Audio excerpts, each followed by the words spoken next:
Otali concert à Fali Palobi? Oui, l'homme du moment. L'homme du moment? Mais l'idée est la mboka mikolo yet.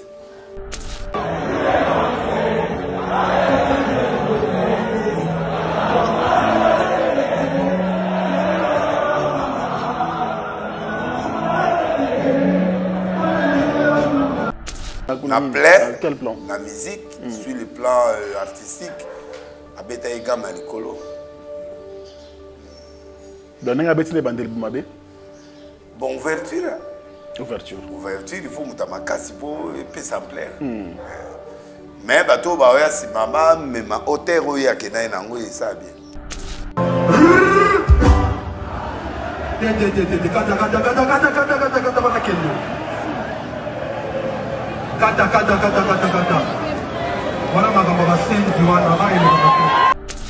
APC exercice na bateau ba oya si.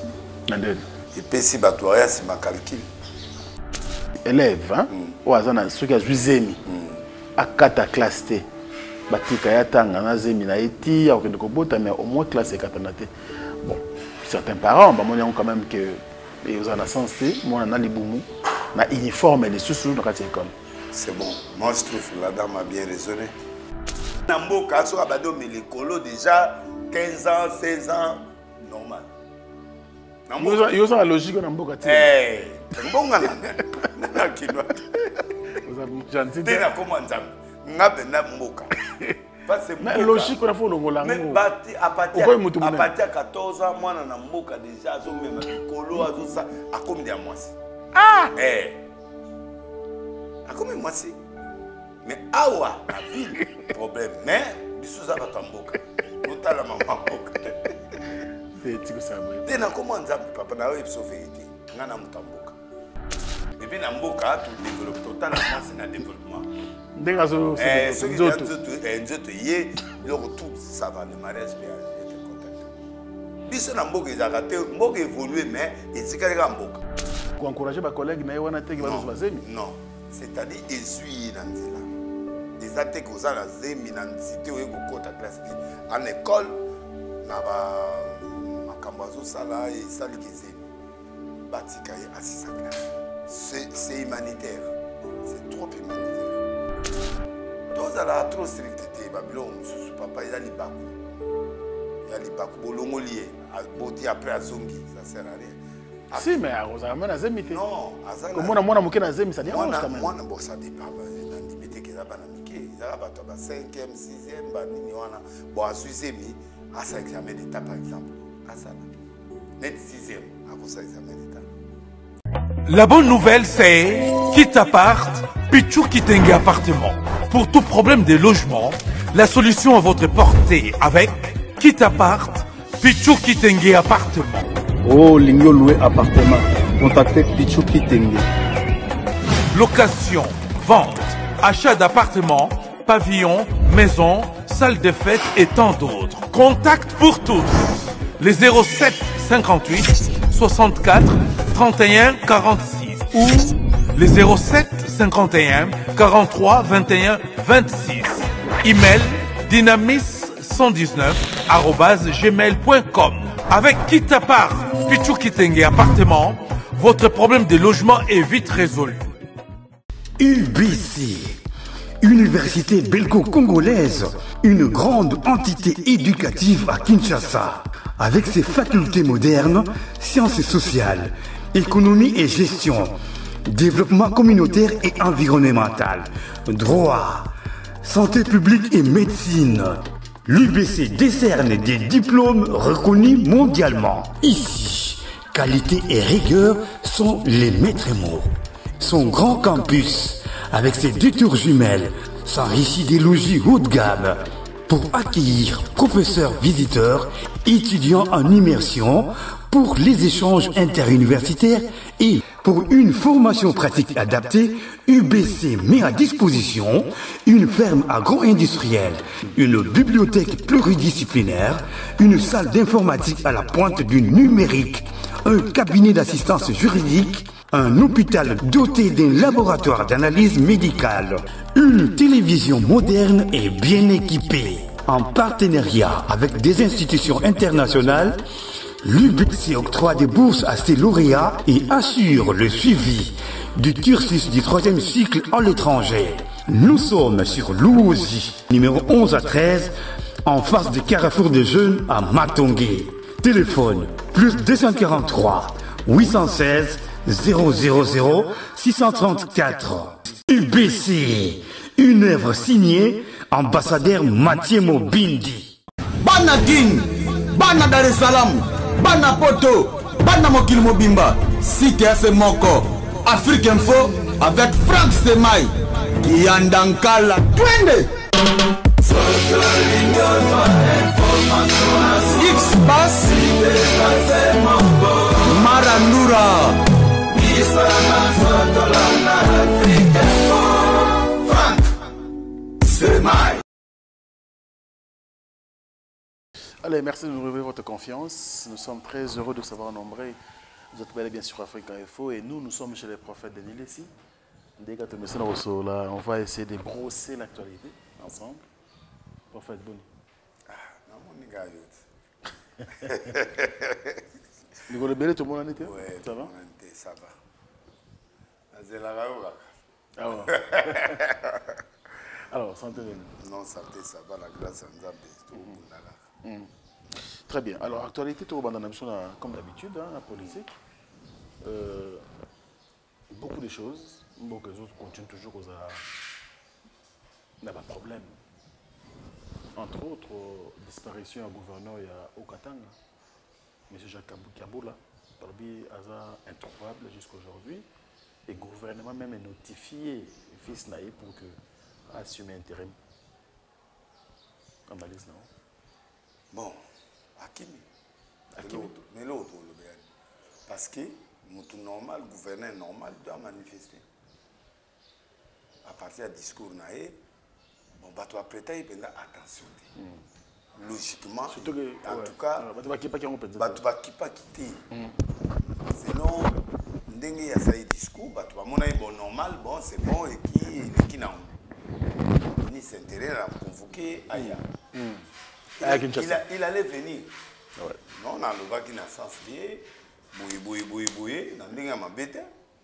Et si ceux qui vont suspendre, ceux qui vont dire ok, ne fait plus ça, ok. Moi blâme, caca. Voilà, moi blâme tout ça. Bon, si vous avez un lobby, on disparaît. C'est ça le problème. Mauvaise intention. Oui. Or, Azaï Moutounanga. Kaboula, Asola bien, Moutoumoro bien. Moutounanga, Alié Sangate, mais Nalinga Kaika. Jacques Kaboula. Jacques Kaboula. Donc, il y a un Moutoumoro, Moutoumala. Massali Moussala. Moussala, mais pourquoi la dernière minute tu disparais? C'est qu'il y a une église sur l'os. Donc, il y a un peu de banga. Tété, banga nini papa. You l'oublie comme banga. Il faut assumer. Il faut assumer, oui. Un responsable assume. Non, on a le bail baba congolais parce que le président est président. Tel Aza congolais, Aza Inasséni. Donc, Aza pas congolais. On va justifier. Ouais. On va savoir où il y a que justifier. Porter disparu. Tisco va y baisser. Ata 10 000 euros à justifier ça. Ouais. Ata maladie et aussi résultat mingi, ouais. Résultat. Donc il y a dans peu de temps on verra. Les gens peuvent dire ça, ils peuvent dire, mais dans peu de temps on verra. Ouais. Moi je les reproche d'avoir été absent pendant longtemps. Parce qu'après le discours on a, il y a une maladie. Pas qui c'est pas bon. C'est pas bon, c'est pas un bon signe. C'est pas un bon signe, ça dit qu'il se repose quelque chose. Ou je ne sais pas parler à sa place, mais le fait qu'il a disparu, c'est pas bon. Ah ouais. Est-ce que c'est un grand monsieur. Katanga, oui. Gouverneur à Katanga, c'est pas n'importe qui. Non. Quand on te place là-bas, c'est-à-dire on te fait confiance. Très bien. Le président Félix t'a fait confiance.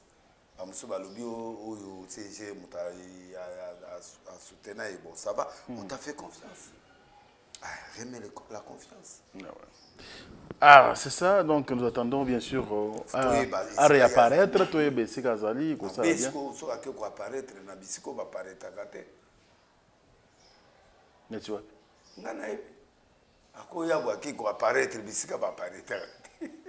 De Mabé. Car na Mondo, na Congo, ah ok d'accord.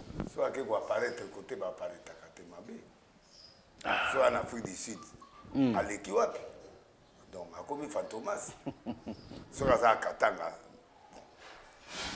mais justice pesobank ça va toi moindre interpellation justice à tabakangio obima kaka soko oza na raison obima ceux qui ont raison so oza raison obima parce que moto a lobby likambo aibi pourquoi lobby aibi pourquoi lobby mais tant que lobby likambo il faut assumer oui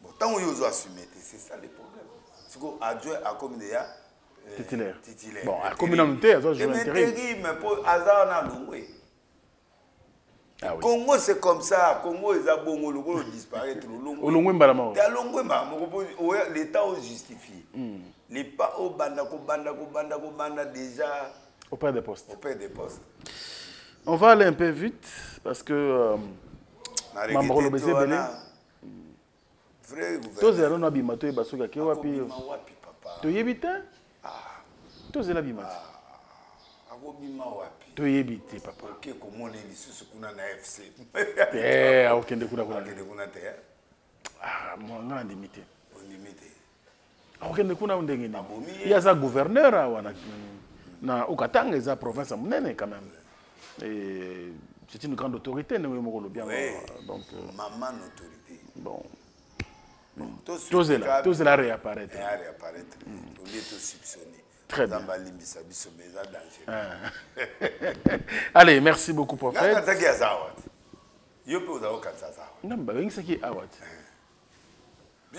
vice premier ministre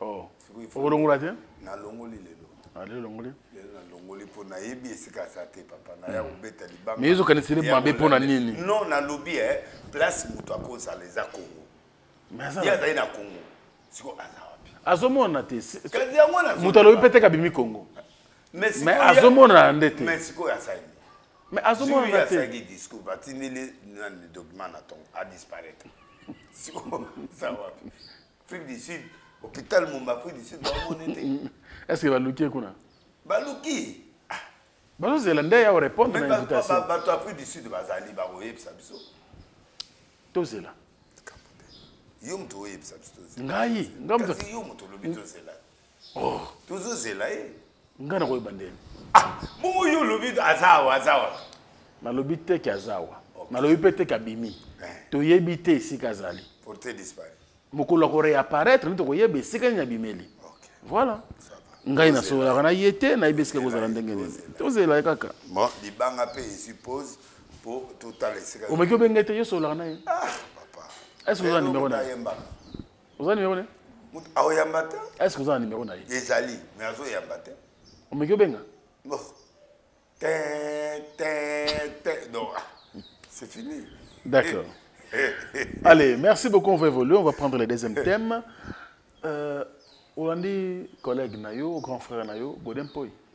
Ba propos Naye, et tumbi moi toile mouké, ba tu ba mirmire. Na ilobele Naye wana.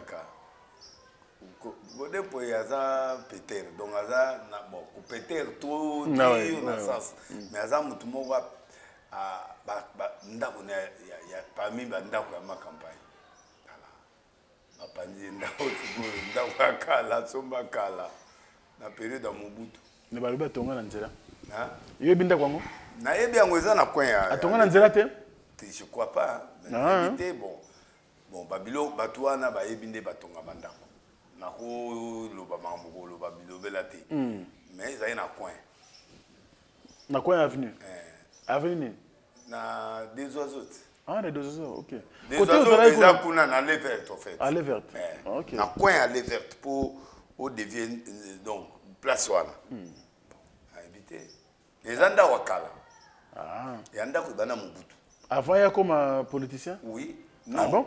Avant comme politicien. Après la gouverneur comment? Président assemblée provinciale. Oui, avant comme président assemblée, anda ko ne yakala. Mais ce qu'on anda ko na somba wakala. D'accord. On ne sait jamais les critères on ne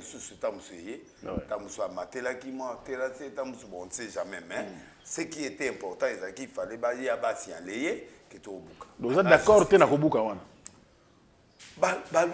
bandako nyonso basote ti pas na ende place epesinga mwa non attends côté ndako nezali bandako musu eza aza ye moko babukika ye moko non est-ce que azana ba voisin mususu baza même ligne na ye bazali ba mama de komunga présent azali wana le pas on est wana kufa pe je crois c'est normal il faut amona isiki wuti kitambo ba sauter ti pas de il faut mais tamusu ba côté ma campagne bazo ya malembe pour ma campagne moi isiki pas wana ndire bakandela ki la éviter mais bakandela pour l'année aza congolais ni mo mutalobi alo bakaneli mama politique ne ba yena ona nani mais alobaki très bien que ce gars a pas certain mais en fait il voulait dire tout simplement que bilog ezo même pas la rébellion frustration ba bilog ebelé c'est ça son mais tu vas interpréter qu'il y a tout ça ya ko kende te ye attendez ya ko kangaye a okende ya ça pasteur okende donc tu vas comprendre qui bien tu vas comprendre qui prêter parce que si je n'étais pas pasteur oui si parce que ce gars a pasteur était ma besiko mais le quoi là pasteur il voulait dire tout simplement que biloko ezo même biso na rébellion eza biloko wana donc bref rébellion ya mbalo eza bato ba problème ok oui en d'autres termes oui ba carré minier ba biloko ebele nde poussé ba ok d'accord ba kende ko ça voilà na sens wana bato baza à l'est par exemple bato à l'est or kozala à l'est oko mirimire na mboka alobai na président Zotala a bien un service, c'est quoi au juste bon non atamboli Nicolas terrassé toi azali bamba la besoin de tout le monde a filmé bon na landa qui est bien té et cause à Nicolas terrassé c'est une grande autorité quand même ba quoi interpeller dans la boue on fait comment baba yoka na ba pesa ta mwesika avant babuka bon to pesa mwesika boue toi on a besoin de bimawa alors et ça boue na boue to pende nini ba solo là quand même pas mo ba ebuka na ebité so ba prévenir qui mais na logique à mirimiri ba propos na wana ko coûter eza mabete bon cause dangereux comme cause normal mais ngana moni on normal na sens que il voulait dire simplement que biloko muso zo mona les opesa passi parce que ba biloko abuifo na autorité il fallait ba mona nga to laksa ba mikanda to prouver mais ba moko ba ke ba buki Mirimir, AFC président. Président, tout le monde a l'obité. Moi, je suis ma casté donc les armes. Mais d'accord. Et qui mais pas beaucoup déjà. Le pont est calé. Tu as beaucoup le pont est calé. Le pont est calé. Ok. Et on est pas beaucoup dans guitare moi en esilite. Ok. Et muto na vraiment habité so na beau moyen. Muto. Oui, atonga ki immeuble na mo affaire mon frère. Ah, na très mon frère. Et Rwanda, ce que moi si soit mobile en tout cas na habité so na beau moyen. Pour avant dit ça. Ah, immeuble. Mais il benda zaï Nicolas terrasse. Omoni. Il na ba John Kabila. Bien na loka sincérité. Eh, yo mo mo terrasse. Na terrasse zana kinase. Ba kundi terrasse penda. Mais il est ah l'immeuble telemi. Ba nyo se koi. Koi papa. Oui na niveau moko. Na mona mutakufa na palais du peuple. 4 niveaux. Bo wana 4 niveaux. À ce que la Chine na moi à bala chinoise à sala d'économie ba yo tonga 4 niveaux na bango. Nyo so na se. Crise. Akufa mbala moko mbongo tu azali nango. Ache wana. Nous on a évité ça à l'hôpital toi mais en tout cas vous devez supporter bazana bango hein ah ouais ba nerf solide wana go moni pour ya supporter akogaita campagne ba sotele banda soki titambo clou ba ma campagne non mais il a le droit de réclamer ata eloko bon ba spécialiste ba ebi ba go expliquer président ba go expliquer ouais. Pourquoi Babouki? D'accord. Parce que maintenant, on est spécialiste, on peut dire ce qu'on peut dire. Mobutu a monité, Mobutu a monité, mais Monique, nous allons faire tracer.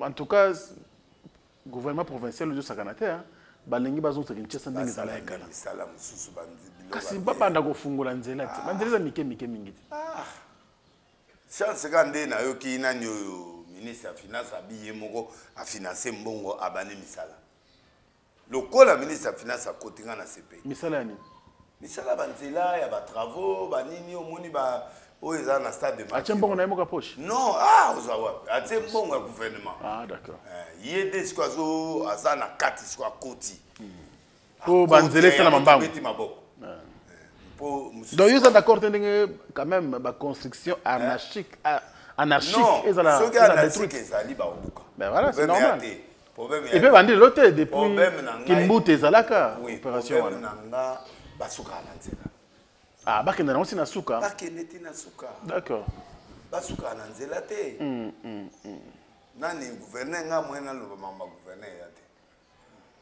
te mais oza kinois quand même papa nzambe atala ye mpo nani asuki na nga ozobangana nabanga motu te bongo siko naboyi na nga kotanga kombo nasukaka wana d'accord nzambe atala ye problème eza te tomonaki bino na culte na pasteur américain bauti maison blanche nayoki bauti maison blanche yo monaki bango te namoni bake ebele bazalaki ebele nombele kombe mpe amwa mindele bake ebele bayima une vingtaine dizaine et puis il y a eu des noirs américains bazali wana na congolais congolais bauti amérique ye aza pasteur ya pasteur adjoint ya bureau ya prière na présidence na maison blanche quoi. La maison blanche oui donc moi je crois que bato bon nga namonaka prière bapeti ndenge invitation oyo no participer na prière participer na prière po baba samba na biso bati ndenge invitation na butu na ke après qu'il te na ke dans système tina suka bon information ekoyea que oui pasteur nani sango nani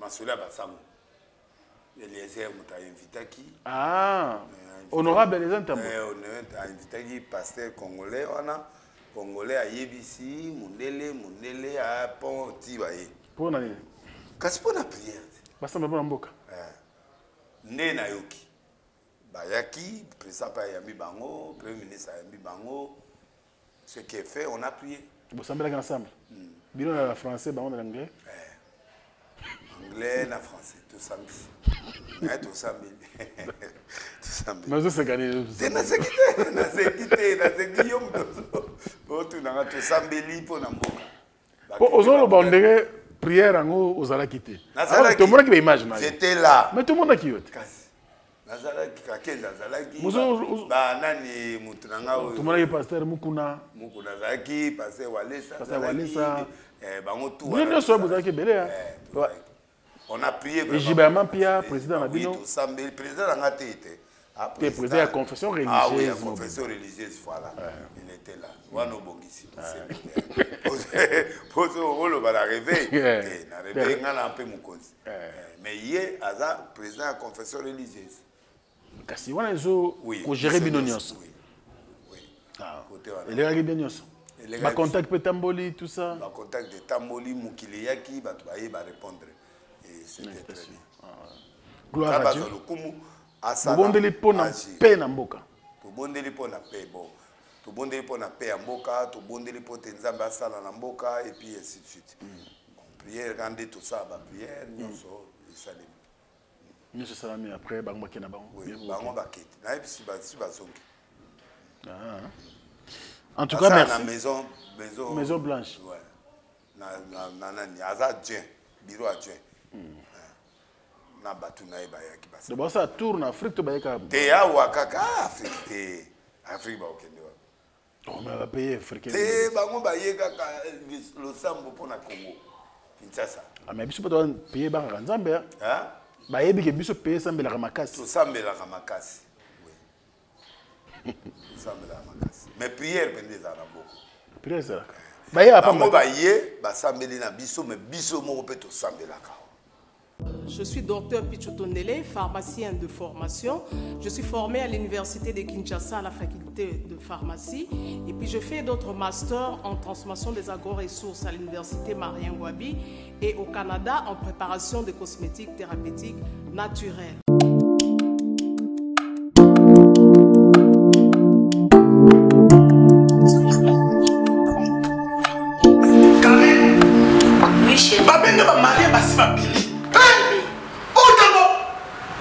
Tamponi, c'est bien mon nom, c'est mon ami. Ok, fais-tu mon nom là? Non, c'est pas côté. T'es carré. Ok, fais-tu mon nom là? Na yéga yaba produit banda kala pona ba tampon wana. Savon d'ici. Pembe, mounou, akosokono c'est sans problème. D'ici au collagène pour le traitement de taches, tampons, vergetures, rides et poches. D'ici réparateur pour le traitement des acnés, de points noirs et pour régénérer votre peau. Utilisez toute la gamme, le sérum, le savon et gel douche. D'ici cheveux pour le traitement de cheveux abîmés. Utilisez l'huile et son shampoing. Avec Dixie. Toujours.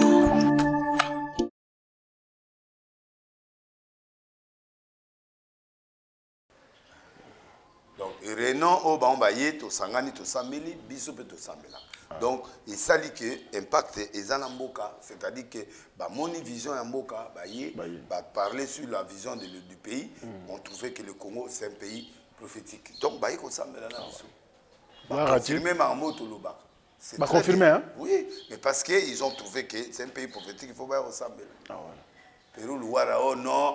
Bayaki bazaba maçon na Pérou ana mona bazaba boulanger. Pérou en tout cas joyeux anniversaire mais au lobby mabé. Comment baba boulanger? Te mais ya c'est atuni nzambe soki natanga kibina yo. Soki biyo ko za pe musala nzambe mukuna musala nzambe batuni soki bazaba sala nzambe. Est-ce que yé nzambe mtatinda bino hawo?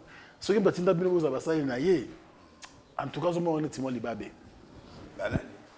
So atuni nzambe chepe na boye ko nzambe est-ce que yo pe ça va yo kaka. Arrêtez. Pire mutunanga mais nzamba yo ka esuter.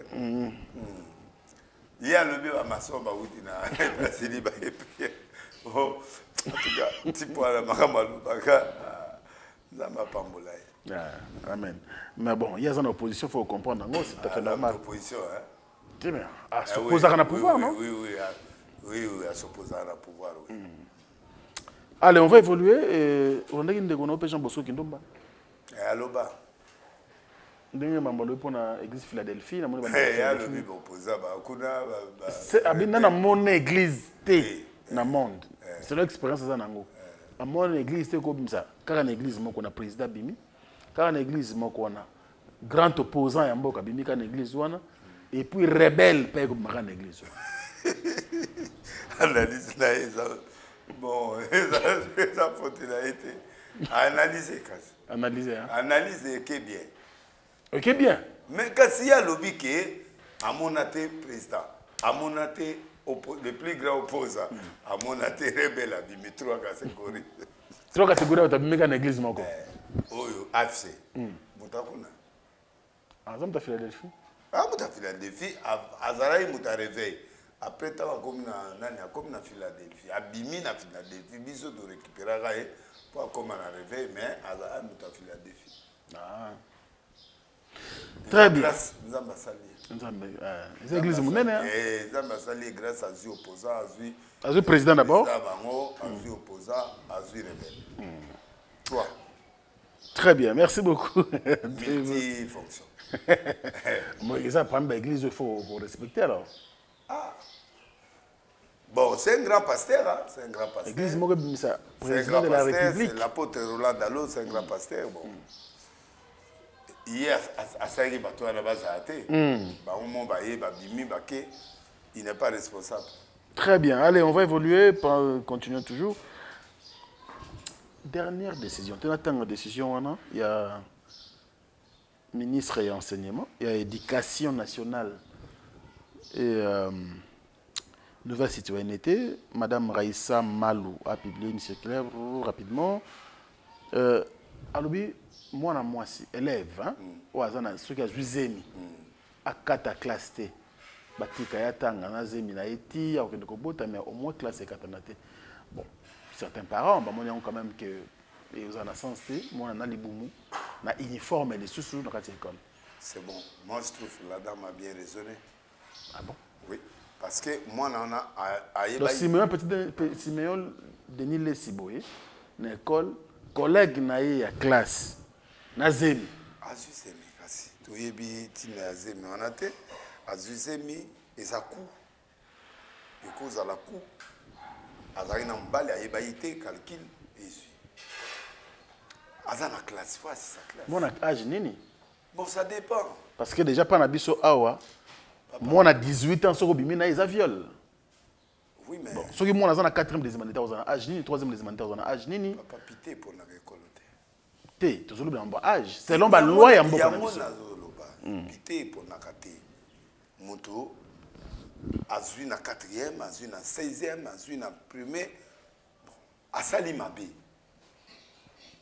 Akende classe tina suka. Mais ko encourager ba collègues na wana te ki ba zemi. Non, c'est-à-dire ezui na nzela. Ezate ko za la zemi na cité o ko kota classe te. En école na ba makambazo sala et sali kezemi. Batika e asisa classe. C'est humanitaire. C'est trop humanitaire. Total angle humanitaire. Et au sale écoute bien. Et ça les bien, bah l'imicier, à salika, à du diplôme, à c'est bon. Tous à la trop stricteté, Babylone, sous papa, il y a les bakou. Il y a les bakou, bolongolier, à beauté après à zongi, ça sert à rien. Si, mais à Rosamond, à Zemite. Non, à Zala. Comme moi, mon à Zemi, ça dérange quand même. Moi, bon, ça dépend. Dans l'imité qu'ils ont banamiqué, ils ont 5e, 6e, banini, bon, à Zuzemi, à ça examen d'état par exemple. À ça là. Net 6e, à cause de l'examen d'état. On est à 4 bandelaté, à ça l'examen d'état dans Zemi. C'est pas grave. Bah oui, ça c'est côté positif.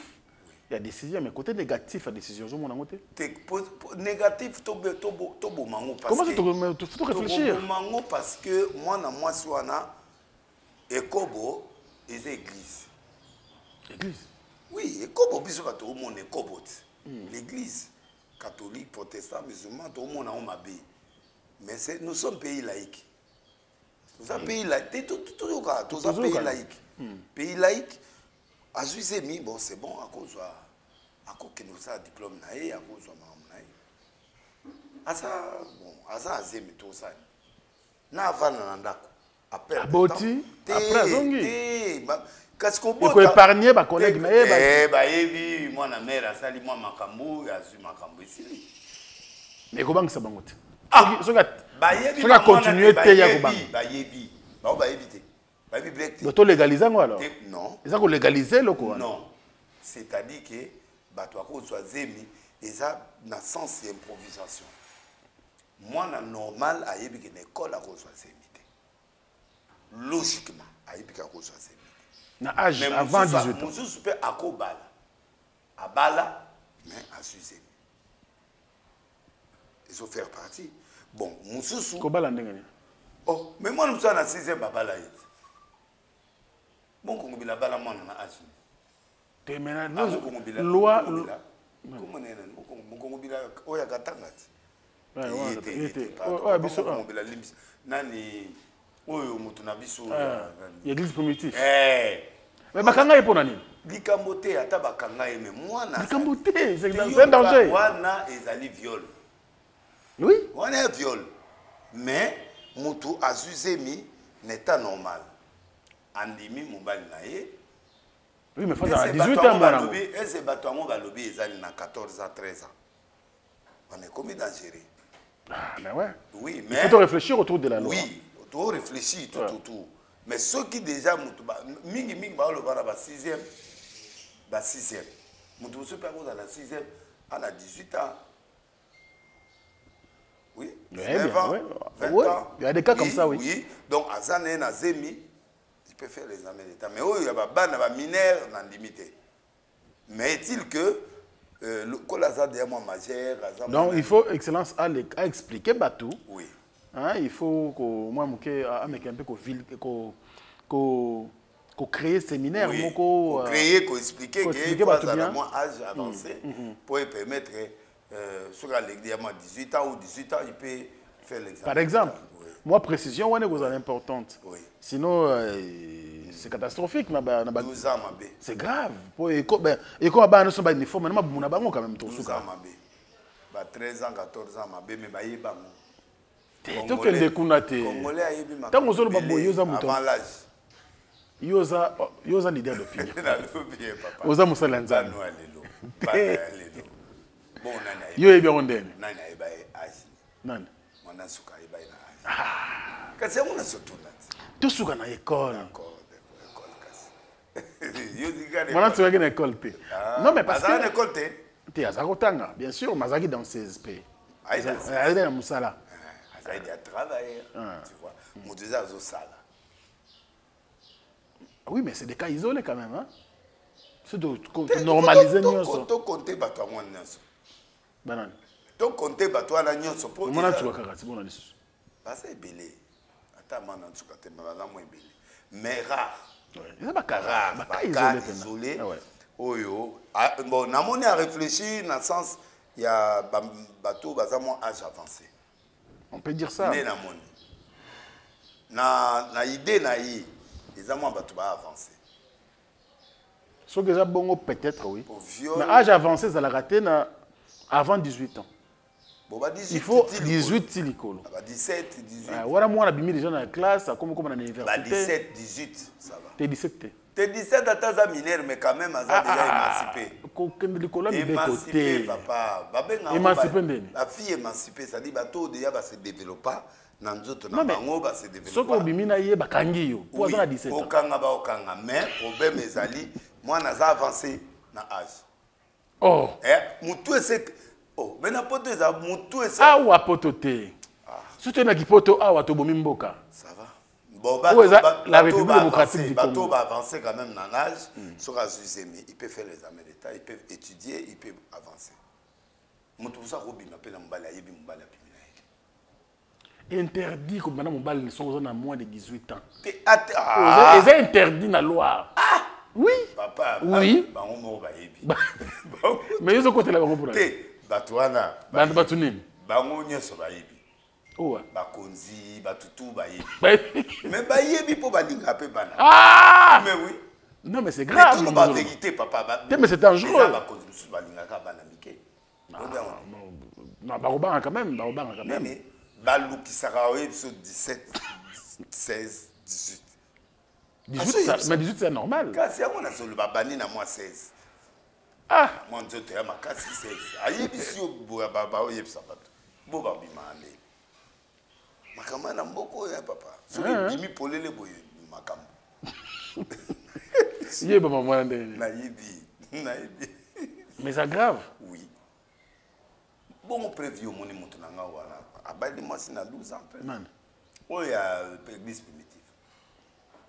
Bah casse hein? Oui, moi c'est là. Mobali na nga yi bokangi ye botika mbali na nga. Bande ko na nga ba okene classe te. C'est nga mawa.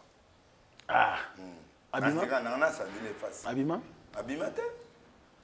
Oh, tu seras en prison? Abima. Asali. Ah. Et après t'as 9 ans. 20 ans de prison? Mais Abima na ka nzambe ayo kela tamawa. Vraiment 20 ans quand ça coufi na prison. Oui na lobaka iloko wana mena ko se rendre compte d'ako kufa na prison. Olobaka ne? Bakanga ye. Et ça yenga passe. T'es na ndenge pena logique. Ça yenga passe. Ça bien te. Mais Nathalie pena c'est pas possible. Mais mère on il faut déterminer. C'est ça, on te ça l'émission Boyer. Il faut expliquer. Il faut atteindre ba on ailleurs expliquer âge et puis circonstance ni. Circonstance, surtout ça. Oui. Il faut qu'il y ait une précision en fait. Oui. Au cas contraire, tu peux assister à un spectacle. Il y a un problème, moi c'est à Zuzemi, tu vois. L'idée, moi c'est à Zuzemi, c'est pas ça examen. Ah oui, mais... Est-ce qu'il faut à côté de l'université, les années école d'humanité ou bien à l'université? Il y a primaire. Primaire. Bon, donc on a primaire, 18 ans, 19 ans, âge, bon, ça va. Mais âge assez, c'est pas bon. Âge assez, c'est grave. C'est très très dangereux. Et il faut tout mettre. Il y a un peu de balle avant 18 ans, il y a moins pas. T'es interdit. Interdit, hein. T'es na tout ni, papa. Te mais bien comme mboka pekisi. Et pekisi. Oko simba mwana waza na se à 18 ans te ya mwasi. Mais ba te belé ba la prison. Ba te belé ba côté prison ba te belé ba la prison. La justice. Les gens la justice, moi c'est un complot, mais la logique maintenant. Ah, belé ba te belé ba la bolo quoi. Do oui bango belé. Ba bango linga biki. Ba leki ba linga biki. Ba lingi 18 ans te. Te. Na se. Te na se. 15, 16. Ne ba bien. Ba bien na ba 16. Non mais quand même, ils ont pédophilie aussi hein. Bon bah congolais mitu et beba. Mitu et beba bango. Na habité de Dieu à quoi mais mitu et beba. Nazo ebisayo na comment. Un papa responsable, ça osali bon na mwana muninga. Bébé. Abengi bébé. Te même. Na nango bengo bébé. Ah. Faut taper mwana mwasi. Bébé te d'écart na poto eza une année 2 ans. 2 ans groupe bitumba. Une année to âge exact. Pour na libala. Mais awa penza so ba tia microscope. Tata à 60 ans. Tata à 60 ans na mwana 15 ans. Oui. Ah papa oye bien mo mais ozo mona raté yo za na ba bureau mais biso to mona. Yo la bango bureau. Aye na bureau. Yo za na église. Aye na retraite. Aye na bureau papa na yo sambo. Osambe. Absolument. Ça répond à papa vraiment, ça les autres à mon bien, et à la moujima. À la moujima, à 65. Bon, on y a combien? On a la 16. Bengambila. Ah! Papa! Ah oui! Non, mais il y a un pasteur quand même. Bengambila. Non, mais normalement, dans la logique, il faut ça bongo. Mais il y a un pasteur. Au coup, il y a ma belle écate. Parce que la babo, la biscotte, la baba, la base. C'est quoi babo? La bien, la village, la biscotte, 16 ans. Moi, on a bal. Yo, on défend des bâtiments. Nana villageois, nana bon na kinte. Biso na mboka, total âge, il faut tala. Te wana kala le lote. Ah, mboka développer. Mboka WhatsApp kota. Ah, papa. Mwana mboka. Hotel âge. Mais quand même, hein. Bana mboka, so abado mais les colos déjà 15 ans, 16 ans, normal. Yo ça la logique na mboka ti. Eh, mbonga na kinwa. Vous avez gentil. Tena comment nzam. Ngabe na mboka. Mais logique on a fait le ngolango. Mais bati à partir à 14 ans moi na mboka déjà zo même bikolo azo ça a combien de mois. Ah! Eh. A combien de mois si? Mais awa la ville problème mais biso za batamboka. Totala maman mboka. C'est tiko ça boye. Tena comment nzam papa na yo so vérité. Ngana mutamboka. Et puis na mboka tout développe totalement c'est na développement. Ndengazo c'est nzoto yé tout ça va le mariage peut être contact. Biso na mboka ezaka te mboka évoluer mais ezikaka mboka. Ozo sunga te. Loi mais il y a des enfants émancipés. Ça la droit émancipé bano déjà ba développer. Mutu déjà c'est que t'as la carte d'électeur naé. Hein? T'as la carte d'électeur naé. Pas occupé carte bana 16 ans ba ozo carte à 19 ans. Nazo yebisa na mboko. Nous autres, c'est commis déjà mon naine. A commis 19 ans. Mais à moi, on a 16 ans. Je te dis. On m'a dit kala na baner, kala ou tu na okoko no aza wapi, no aza wapi. Mais si quoi bilo organiser soutien. Mais la logique, maman wana, il faut à déterminer dans quel sens au moins na soit usé bah quoi encourager à ça l'examen d'état ou bien à attendre la classe. Mais en général comme ça. Moi, à 12 ans, il faut préciser ça. Il faut préciser ça. Moi, côté, pour permettre quand même de pédophile va profiter à liberté. Pédophile va travailler. Dans Cameroun, 21 ans, vous êtes majeur. 21 ans même awa. 21 ans. Même awa. C'est 18 ans. 21 ans ou 18. 18. Dans Cameroun, 21. Ah, qu'on a 21? 21 pour comment moi si. Avant 21 t'es. Ok. Ozo djembela ozo leka so bazuyo OK. OK. Mais na normal 21 ans na ba Cameroun. Awa 18 ans mais mokili ko. Ba tu vas supporter ka te pas quitter les sous. Te ba ko kate. Pour nani? En fait esprit est comme ce que za ba maman te ba maman baza chômer. Ah. Mikolo bana il faut bana miki.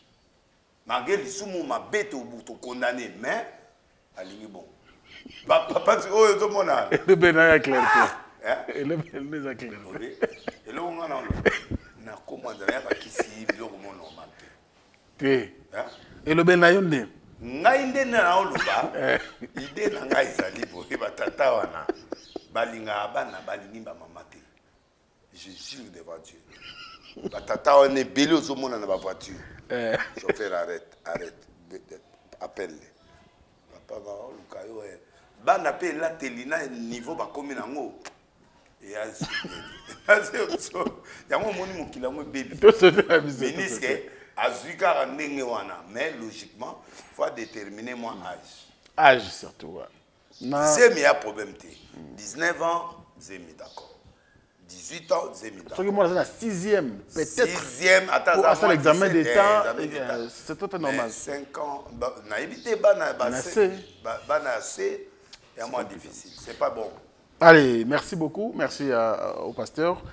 Son lik kulapa te lik kulapa KLP distribution abisinga vino eza bafuna zula yo vino ama mbali mutoko azo distribuer masanga na Paris awa pe aye awa pa ko kota malembe il faut to aider à distribuer biloko na très bien c'est un homme qui investit dans un pays donc moi je crois qu'il est très bon. Luc Kulapa on a fait des épanauds veza na zula on a eu personne na non oui là quand on a na poka awa to bengana nde to kutana wana na PCO sans problème avec beaucoup de plaisir DG Costa Itangu Itangu mikolo azo yambate pour azo kanate et aza concentré na masolo na zamba ba prière et puis na makambo mususu aye le sambo mama chati le sambo ye le sambo bango tout baza 50 hommes qui nous fait du bien qui nous bénit tout le temps. Tout le temps. Vraiment, c'est quelqu'un de comparable. Très bien, merci beaucoup, Maman Chati Tango, maman de graffiti. Clin d'œil spécial à vous. Et puis, Adonis Popo, merci à toi, sans oublier mon frère Blanchard Konapungu. Merci beaucoup à vous. Bobatela Mokonzi, DG Costa Itango Malamu. Parce que il y a Zoza Nabiso bien Azara Nabiso. Il y a ça qui tito Azawa. Et ya benga gaï. La lélé écoute, mais moi à benga. Il moi benga boya place boye masoza bien. Otali concert à Fali Palobi. Oui. Nazao la outa église mais nzele a bien. Ah, le benzele kangamaki. Na outa inda ku 16h, na comme église 19h. Ah ouais. Na tuni nini o fali azobeta bien. L'homme du moment. L'homme du moment? Mais l'idée est mboka mikolo yete. Oboya bo. Ngana boya na boyita na oyo ka. L'idée est mboka. Yo wana. Omona otala concert non? Ba extrait. Na tali ba extrait oui. Ça va? L'église, oui, ça va.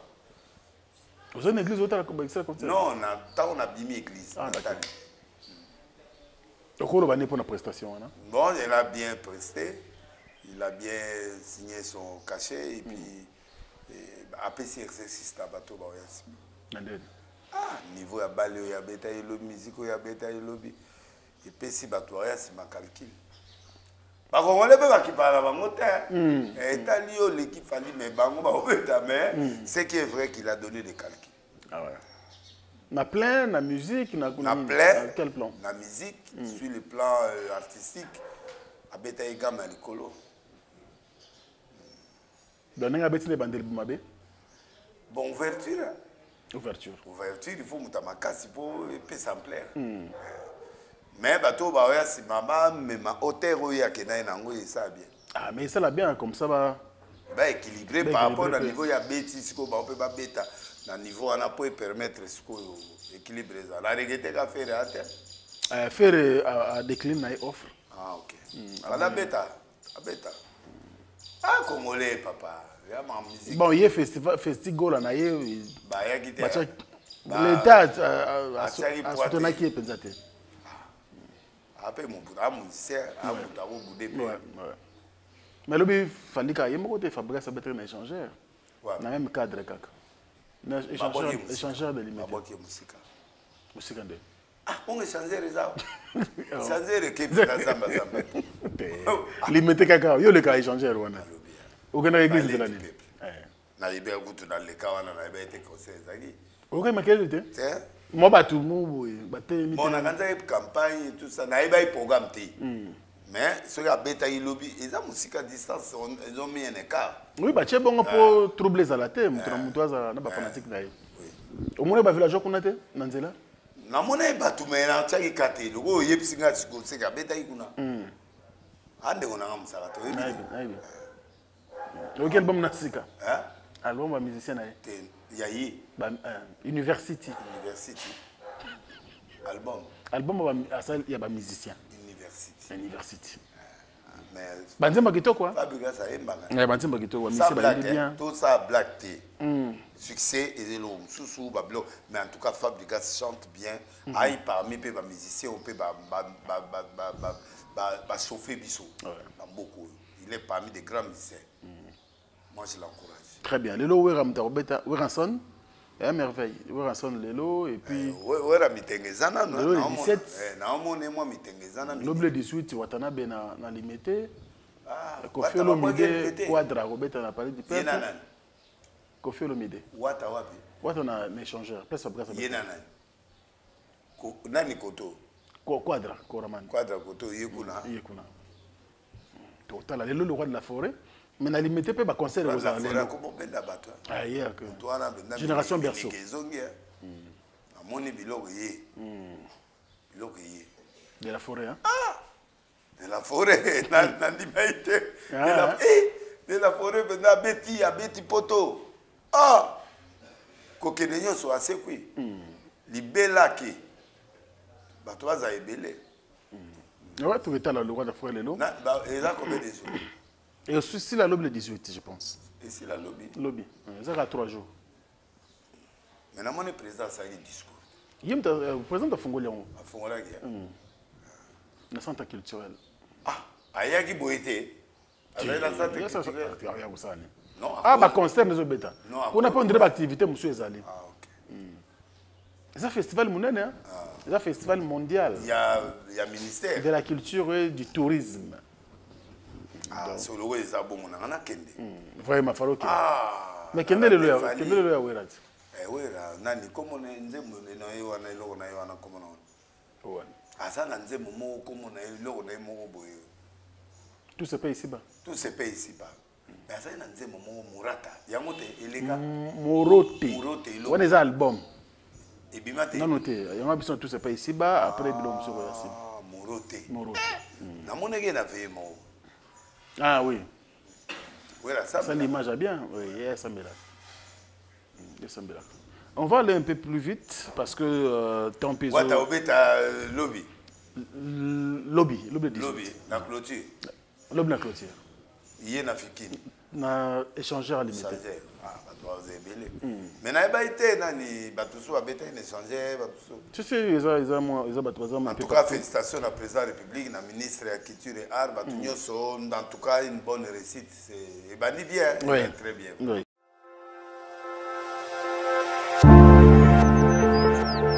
Je suis Edikessé Amine, responsable de la structure AEK AFI. Donc je vais vous parler de la structure que Eddy a mis sur pied. Une structure qui est composée des infirmiers indépendants œuvrant à domicile comme en maison de repos et dans de centres spécialisés et dans de centres de prélèvement.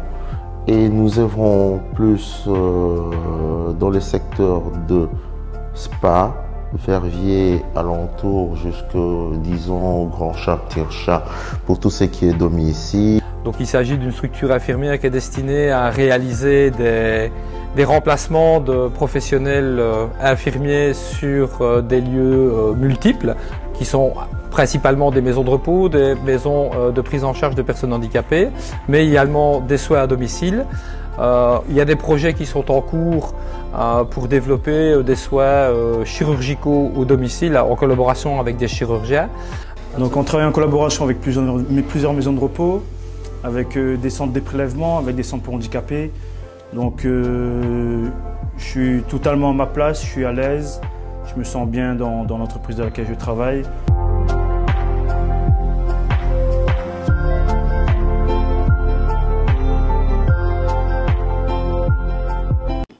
Ezola bandit très bien, en tout cas, Diesola, c'est Pel Nango. Diesola, c'est Pel Nango. Diesola, London City, Mutomoro bien. Diesola, Bogar, hein? Natala est dans la mise au vrai Bogar. Diesola. Maman Dali Dazola. Oui. Tu peux savoir Mbote Belé. Jimmy Chimanga, Port de la Chapelle. Merci également à toi. Convoiturage. En tout cas, Bakar, non, c'est un homme bien. Ouais, Jimmy Chimanga. Des fois, en tout cas, merci Nabino. Jean-Claude Mabanzo, Mbongo contre Mbongo. Il a dit, il a fait. Merci aussi à Mersiko, la première dame de Lausanne. Il y a Papa Nabiso Gobelisha, parent riche, on dit Louawa un enfant pas comme les autres. Le Lausanne anniversaire, monsieur le président Spero Sol. Spero Sol. A fait anniversaire. Les Araïs. Oui. Bon, on fait ça, on va nakala. Malembe. Non, non. Et oui. On a fâché. Et ça, il combien d'années? 3 ans. Ah! Mais ça, il y a Spero Sol. On est en anout. D'accord. Allez, merci de nous connaître sur l'Ingrabiso, basé Belé. Des costes Moko comme on Nzambe. Merci beaucoup à toi. Merci également à l'ambassadeur Mathieu Mobindi, CBC, et puis Narobo Sanate, Ange Céleste, Choisi Matata, le vénérable grand-mère. Et Vanda pendant 2005. Rolls-Royce. Rolls-Royce type Mibale. On a coupé Isaac Kilinam. Il y a des games ça. Il y a des games ça. Il y a des games. Mais vraiment, il y a des noir na chocolat. Il y a non gris. Atia on Mibale. Ande wona ya zwanzunga mbongo. Nzunga mbongo nde. Azo mbongo te ya famille na azo nzunga mbongo ye mutareke. Nzunga mbongo nde. Nzunga mbongo po oza na mbongo. Kasi nzunga mbongo te. Biso ba pasteur na nzwa. Ya suite. Nzunga mbongo. Ba tale kinanga. Nzunga mbongo na hivi, nzunga mbongo za kandeni. Nzunga mbongo ezali mbongo simsadike logo ifuta mbongo na famille. Ya ke sabisa mona biloko ya ba grand maître wana nyoso mibali. Biloko lo bago. Kasi mona kosi amuta famille na kosi. OK. Nazo ba vérité ana ye siko na mboka kadozwa o ye loko la biswa. Ba pesi. Na na ozwa bisu tu batolo sam. Ya suite. Ake. Ake sabisa na o ya ba grand maître banini maître exotérique biloko wana ça salisi. Mais na lera mbongo na ibonga na boya. Oliaka? Naliaka bonga ndiko nangati. Bozo apenga mbongo na boya. Bongo na ibuna ndi nakendeke pa na yi. Voiture oyo wana mais ye mda na soma oyo pa na yi sika ibima. Bosani. Nayi. Kasi. Rolls nani wana ngam na ozwa ngot na osoma. Soka tambola linga kene. Nasi. Ah oui. Na ozwa moko ya noir. To si na sujet moko asuka. Pour te continuer na biso. Olandi collègue na yo prophète Francis Tatou. Ah, mutu nanga wana. Ma muta contradiction. Oh. Ouais, ya za mutu boba ko betelo mo epesi contradiction boka mo mais akena. Ndela lo binzamba lo bolinga ka. Salut. En tout cas, Azui Batunyoso a lancé des défis contre tout le monde en francophonie. Ça veut dire quoi? Akosite. Dans le Nouveau Testament. Il n'y a qu'un seul Dieu. Tenzamba sengite to lingayi. Il n'y a qu'un seul. Dans le Nouveau Testament. Plus de 10 versets, plus de 20 versets, plus de 50. Dans le Nouveau Testament. Oui. Oh nzamba osenga to lingayi. Oui. À tous les pierres aimes-tu? Pierre, tu m'aimes?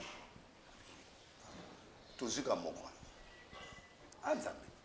Nzambe azali ça. Divisé en 3 dimensions. Ba veze beletina kuda osa débat là était pour ça mwana. Donc eza bongo aloba ina ye mais abosani ndenge na aloba. Il y a lancé des défis abosani. Mais la lobby père aimes-tu? Ici les gars voilà. Débessi. Allez. Tu dis ka mongo voilà m'aimes-tu? C'est qui Jésus le qui? Parce qu'il a déterminé qui. Alomina Nzambe. Nzambe veut dire Jésus, Saint-Esprit. Ouais. Père. Jésus alomina même tu. Tozuka Moroa. A posé une question. A posé une question même tu oui. Tozuka Moko.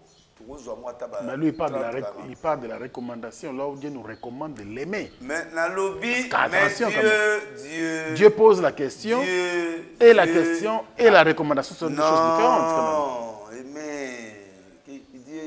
Aimer. Il ne nous demande pas de l'aimer quand même. Il a posé la question, est-ce que tu m'aimes? Mais il a dit tu m'aimes.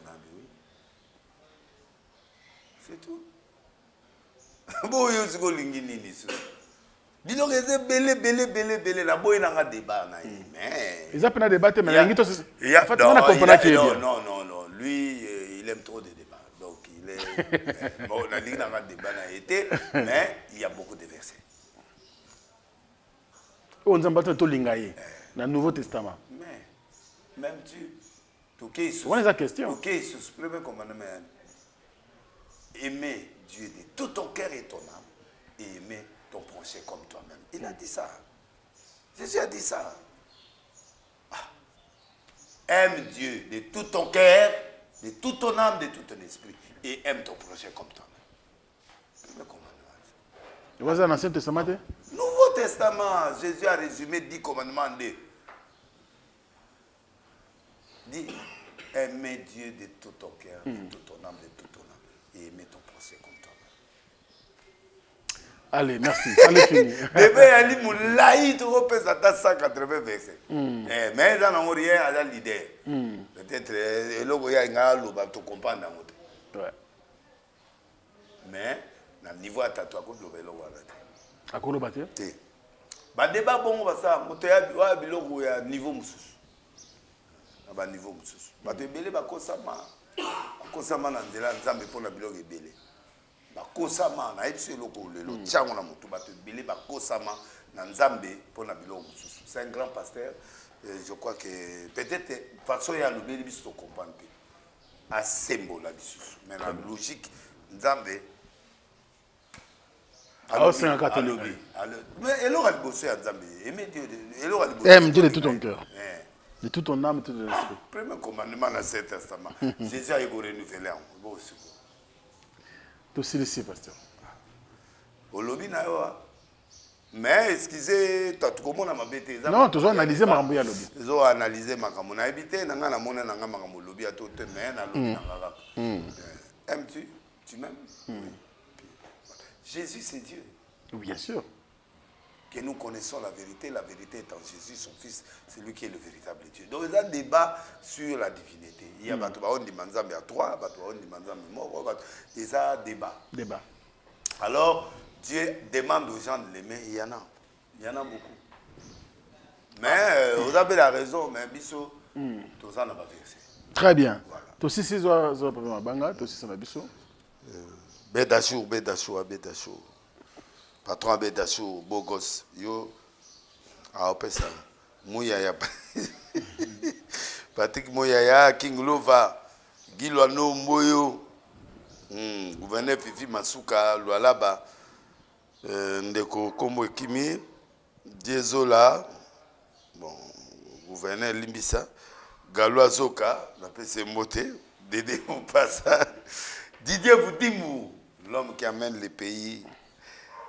La Coupe d'Afrique des Nations et la Coupe du Monde. Doudou Famba, l'homme fort, l'homme le plus fort et les dollars les respectent. Oui, mais Doudou Famba.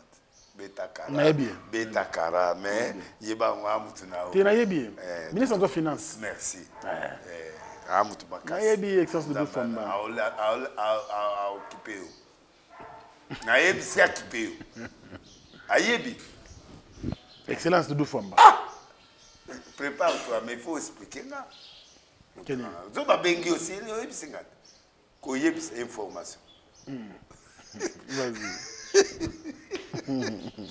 Doudou Famba, Gilles Alingete, Kodamboka, Willy Moucheni. Il y a Willy Moucheni, Kodamboka. Nadine Mamona, Petite Persena, Moudims, Pascal Kester adjoint, ministre en fonction publique, Liaou, après Moutoumounene, tout Juppé, il y a limité en aïe. Oui, mais papa n'a été un ministre. Oui, bien été. Papa n'a. Papa est nani. Papa Mobo est un master de sécurité. Papa Liaou. Papa Liaou. On est passé à la IDPS, bien sûr. Na Oyo, mon quoi, Zakawana, a zappé dans le bureau, na bureau, na boulevard. Moto azali na PTC. Kibasa Maliba. Kibasa Maliba tiko mwana na ye. Pongana mutwana. Si. Merci pour ça. C'est là faut moi quand même. Nous avons battu le belé tout ça. Merci. Maman Tina Mbote na Paris. Maman Tina Mbote belé na bana. Merci na bande konos batala biso. Petit à sa père. Merveille Mampouya commissaire Angelo. Ah, la comprendre. Angelo beta forme. Toujours. La CP na yo eloko. La coste. Moi de tombola. Allez, c'est la fin. Merci beaucoup.